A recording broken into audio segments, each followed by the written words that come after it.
Okay, now we are going to cover widgets. This is one of the more prominent things that most blog owners like to use and like to customize about their theme is what is displayed in their sidebar.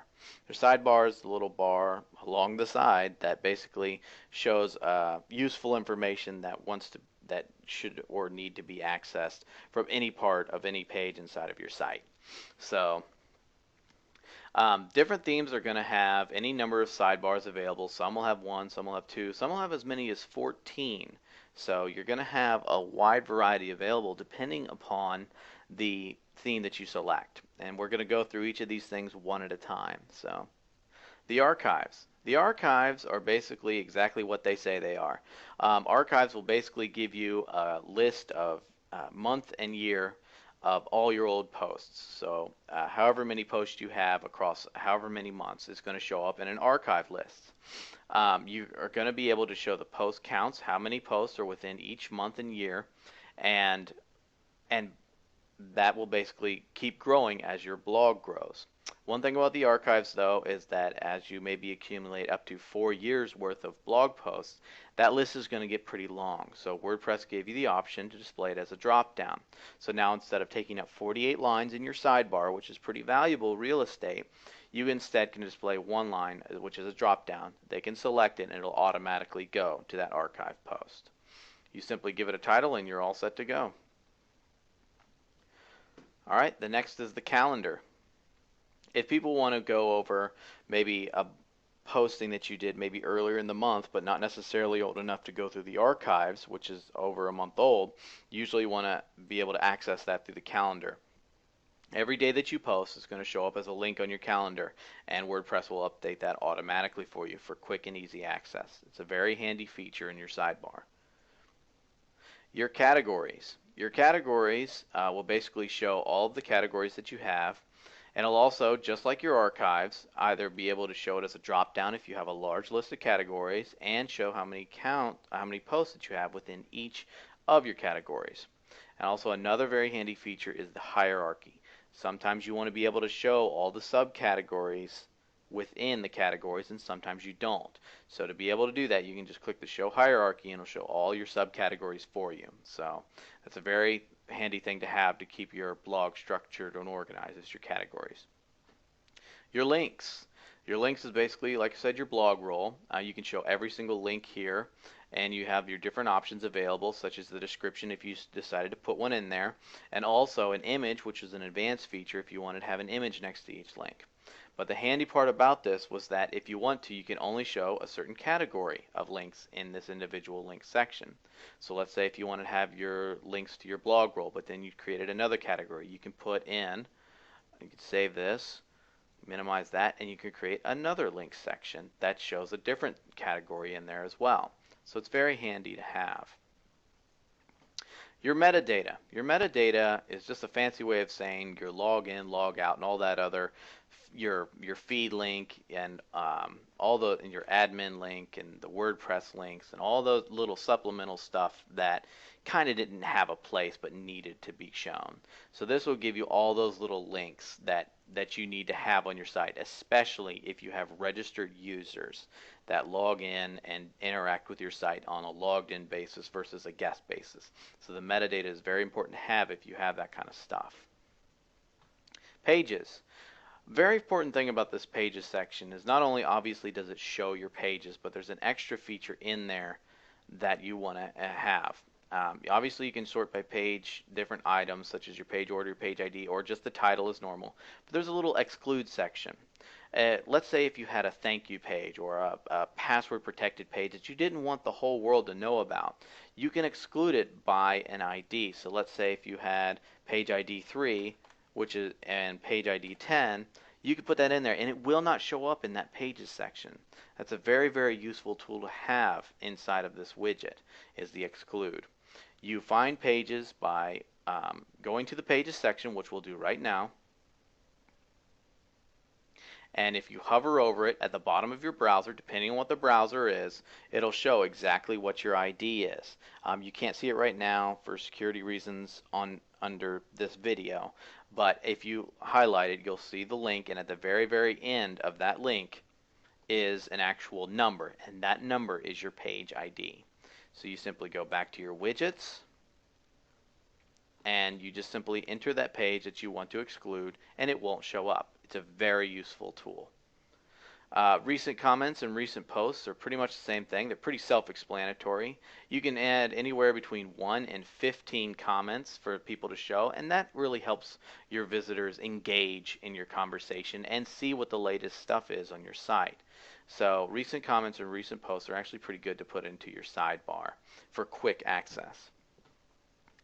The tag cloud, just like I spoke of earlier, will just display your clouds in just a very hodgepodge and mashed together way of the different tags you have on your site, with the one exception. If anybody's ever seen a tag cloud before, they obviously know what I'm talking about.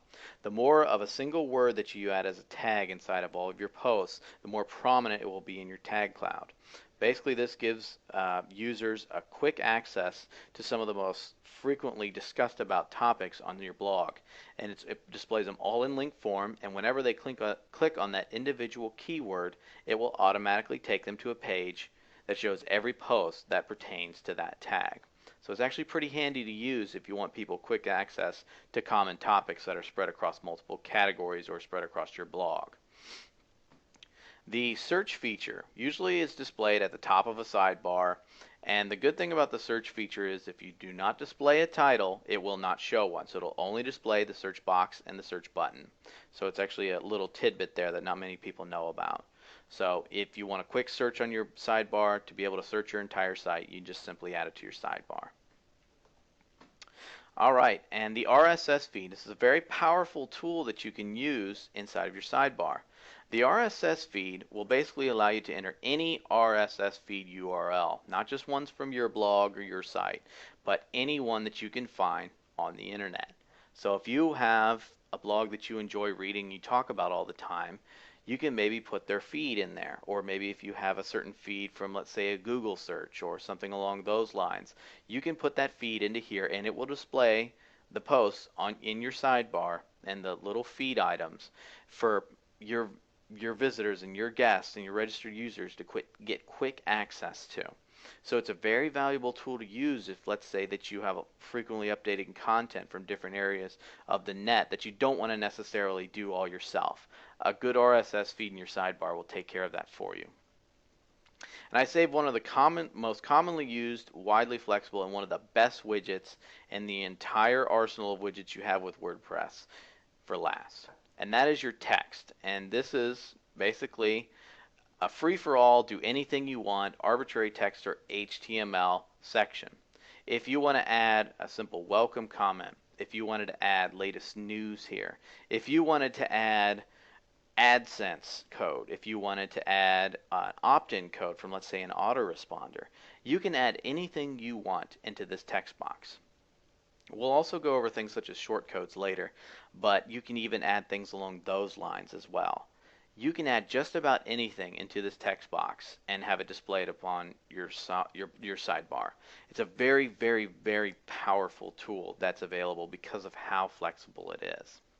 So, a couple other quick things I wanted to go over real quick is that you can add multiple of the same thing inside of your sidebar. Let's say if I had 3 different text things that I wanted to add, I can add them all into the same sidebar, which is a very handy tool.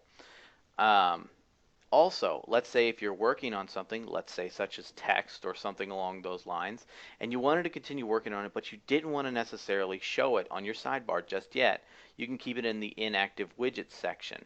That will still save all the data that's inside of it, but it will not display it on your sidebar. So it's actually a pretty useful tool to have. And anytime you ever want to get rid of something in your sidebar, just simply drag it out and it'll go away.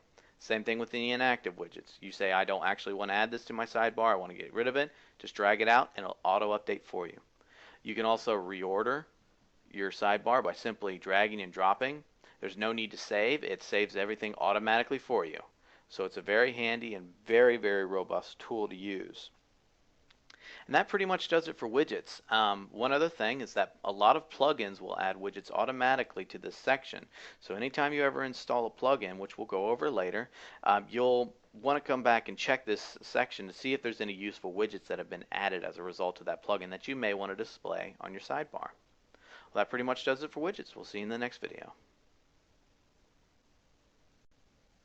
Okay, one other thing that I wanted to touch on really quick before we moved on to the next section is something that's a little bit more advanced, and you're not going to really use it that much, but it is a very valuable tool that WordPress provides, and that is the editor. Both themes and plugins are authored by different people, and WordPress gives you the option to be able to edit it directly in WordPress. So if you wanted to edit a theme, you can go under Appearance and click Editor, or if you wanted to edit a plugin, you can go under Plugins and click Editor.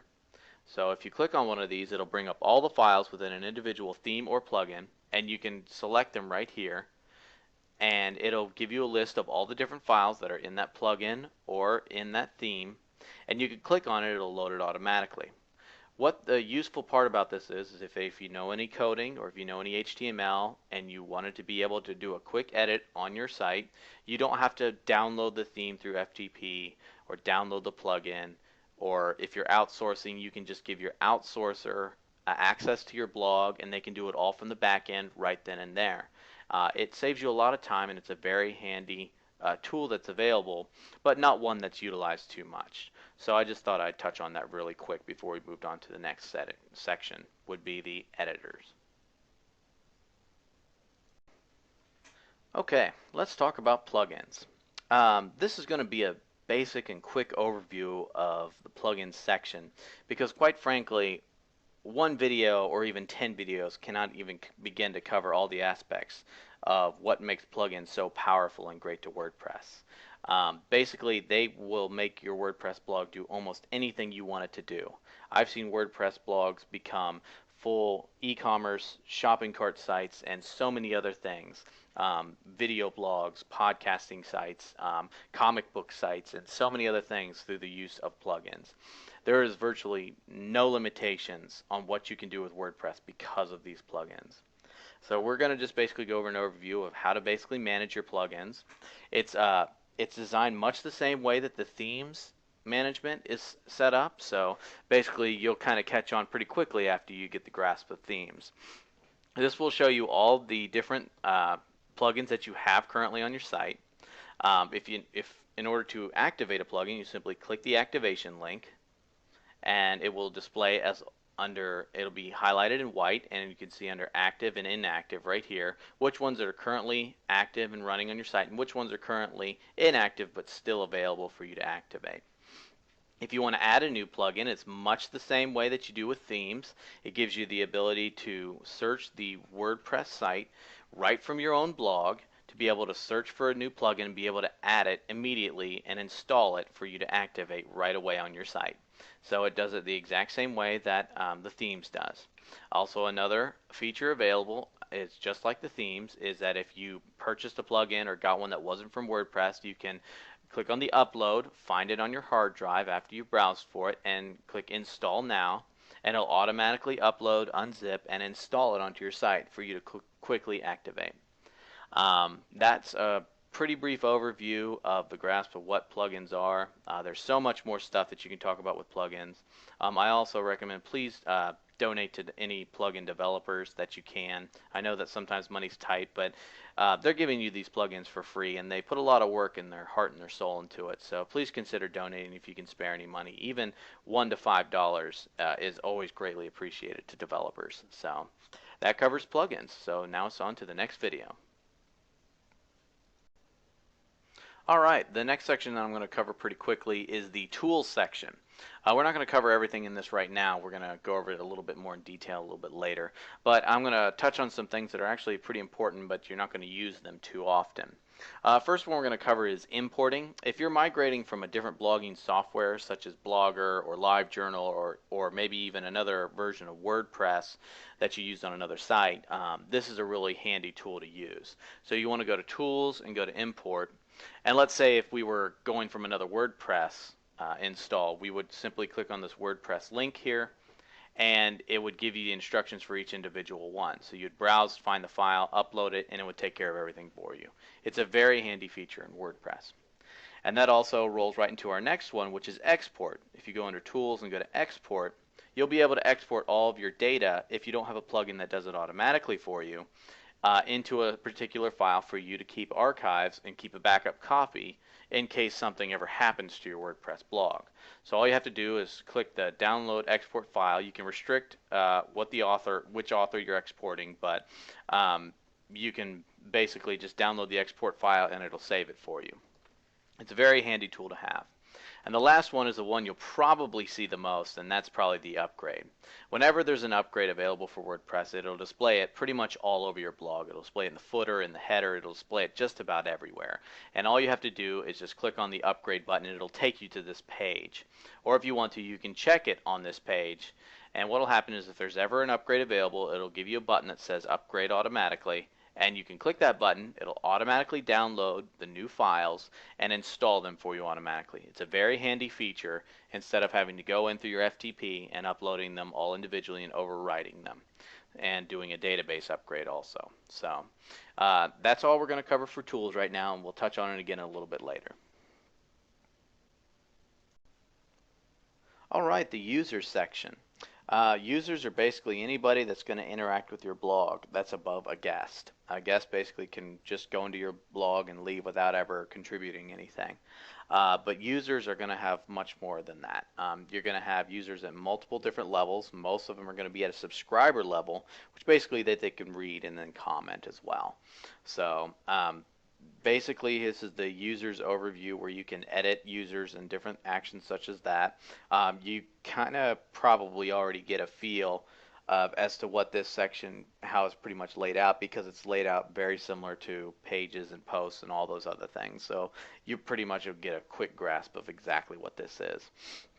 In order to add a new user, if you don't have users that can currently register themselves, which is a feature in the settings that we'll go over later, basically you can add them manually. So you can go under here under the users in the navigation, go to add new, and you can fill out all their information. So your username, their first and last, all this general stuff that you want to put in here. You also want to send the user the password by email. You can do that if you want. You can have that option in there. And down here is probably the most important part of it, and that's the role. Whenever you're adding a user, you want to be able to set the role to whatever they are going to be. There is 5 different roles available: subscriber, administrator, editor, author, and contributor. And depending on what you add depends on what they're going to be able to do. A subscriber and a contributor is only going to be able to do very, very limited things. A subscriber can only comment and read. A contributor is only going to be able to edit current posts and delete unpublished posts and very, very basic things. Basically, he's going to be able to help maintain some of the content but can't add any of his own. The author will be able to do all of that of contributor and subscriber, but also be able to publish posts, delete posts, and all those other things, basically, and also be able to upload media, such as photos, videos, files, things like that. And that's what an author can do. An editor can do almost everything that an administrator can that just basically pertains to content. They're going to be able to moderate comments. They're going to be able to approve posts and pages and things like that that the authors have put up. They're going to be able to do anything basically whenever it comes to content. So if it has something to do with content, then the editor is going to be able to do it. The administrator is going to basically be able to do everything that's in the site. That is the user that you are when you first installed your blog. You're going to be able to do everything content related plus all back-end stuff, such as being able to plugins and themes and other such maintenance type things that are within the site is going to be as of an administrator's role. So actually, WordPress has a roles and capabilities list within its codex, which is basically like its gigantic instruction manual. And you can find that under roles and capabilities if you search the WordPress codex. And it actually has a table for you to look at exactly what each of the users can do. And a lot of people don't really know exactly what each user can do. So this actual table is very, very useful to have. So, and you can get that actually at the link at the bottom of the screen. So, and that is pretty much what you do to add a new user. Another thing you can do is you can edit your own current profile, and that's basically very straightforward. You can do certain things such as adjust the back end styles of it, a couple of little quirky features with the editors, your name and your contact info and your bio and your biographical info. And some themes will actually show this bio here. So this is something that you may want to add onto your actual profile. And also you can do your password change right there. And if you click profile, everything will be updated. And that pretty much does it for users. There's a couple little settings that we'll go over later for individual user settings, and that pretty much does it. So we'll go on to the next section. All right, settings. There's actually a lot to cover in this because there's so many different things that you can do to tweak your blog to personalize it to your individual needs. We'll go this one section at a time, and we'll basically cover the gist of what's going on, as well as a couple of little hidden gems here and there that most people may overlook or might not necessarily know about. We'll start with general settings. This is basically the information about your blog and how certain items are displayed. If you ever wanted to edit your subheadline or your tagline, you're going to find that right here in general settings, and that's where you're going to be able to edit it. Your WordPress address URL and your blog address URL, 99% of the time, this is going to be exactly the same, but every now and again you have a special circumstance where it's not. If you're unsure, just leave it the way it is. The email address, this is where all the notifications are going to get sent. This isn't your user email address. This is where your notifications are. So after a while, let's say that you start to get a lot of comments and you start to get a lot of users registering all the time, you may want to switch that to a general catch-all email address that gets processed and funneled away somewhere. So that way every morning your inbox isn't flooded with anywhere between 10 to 50 system email addresses. So this is actually something that you maybe want to be able to change later on. In the beginning, it's okay to have it as yours, but as you get more and more activity, it's something that you'll want to change. Membership. If you want anyone to register, your login meta will show it will show also a register link that people can register username and password and be able to sign up for your site. And if you check that box, that's what's going to show up there. The new user default role, you're always going to almost want to put that at subscriber. That is someone who can go in and put in comments and read. Anything above that, you run the risk of, messing up any of your blog posts. So you usually always want to keep that at subscriber. 99% of the time, it's where you're always going to keep it. Your time zone, that's what's going to be displayed whenever you're adding a post. It's going to show your local time to the rest of the world after you've added the post. So date format, if you're in a different country and your dates showed up a little bit differently, you can change that here. Same thing with time. And also the week starts on. This applies to the calendar in your sidebar. So if you want your week to start on Sunday instead of Monday or whenever, or maybe if you have an internal blog for employees and the pay period starts on Thursday, sometimes you maybe want to adjust your calendar accordingly. So, and that is all for the general settings. All right, right settings. This basically will allow you to do a couple of different default actions for writing blog posts, as well as some advanced blog posting actions. First of all, we're going to cover the size of the post box. So whenever you're posting a new post or page, and you either have a lot of content that you want to do without toggling to the full screen, you want to be able to just adjust the size of the post box there. Formatting, if you want to convert emoticons to actual images instead of just the emoticons themselves, you can do that here. And a little checkbox here that says WordPress should correct invalidly nested XHTML automatically. You can check this box to try and keep your WordPress as valid as possible, and it ensures a very similar look across all the browsers. But if you find that there's certain things that start to break in your theme as a result of you checking that, just sometimes if you uncheck or check this box, it'll fix that theme problem for you. So just something to keep in the back of your head in case you start to see that happening on your blog. Your default post category and link category, basically if you're posting in one section more than any others, you can set a default there and it'll kind of save you a step every time you're posting. Remote publishing. There's remote publishing software out there that allow you to publish from your desktop, and it'll send it to your server automatically. The software will usually give you instructions on how to do this, but whenever whenever that happens, you need to be able to enable it in WordPress itself. And this is the section where you go to do that. There'll be more instructions in your actual software itself that'll let you do that, and you follow those instructions, but this is where you're going to go to be able to enable it in case you're trying to find it. A handy little feature that not many people use, but it's very, very powerful, is the post via email.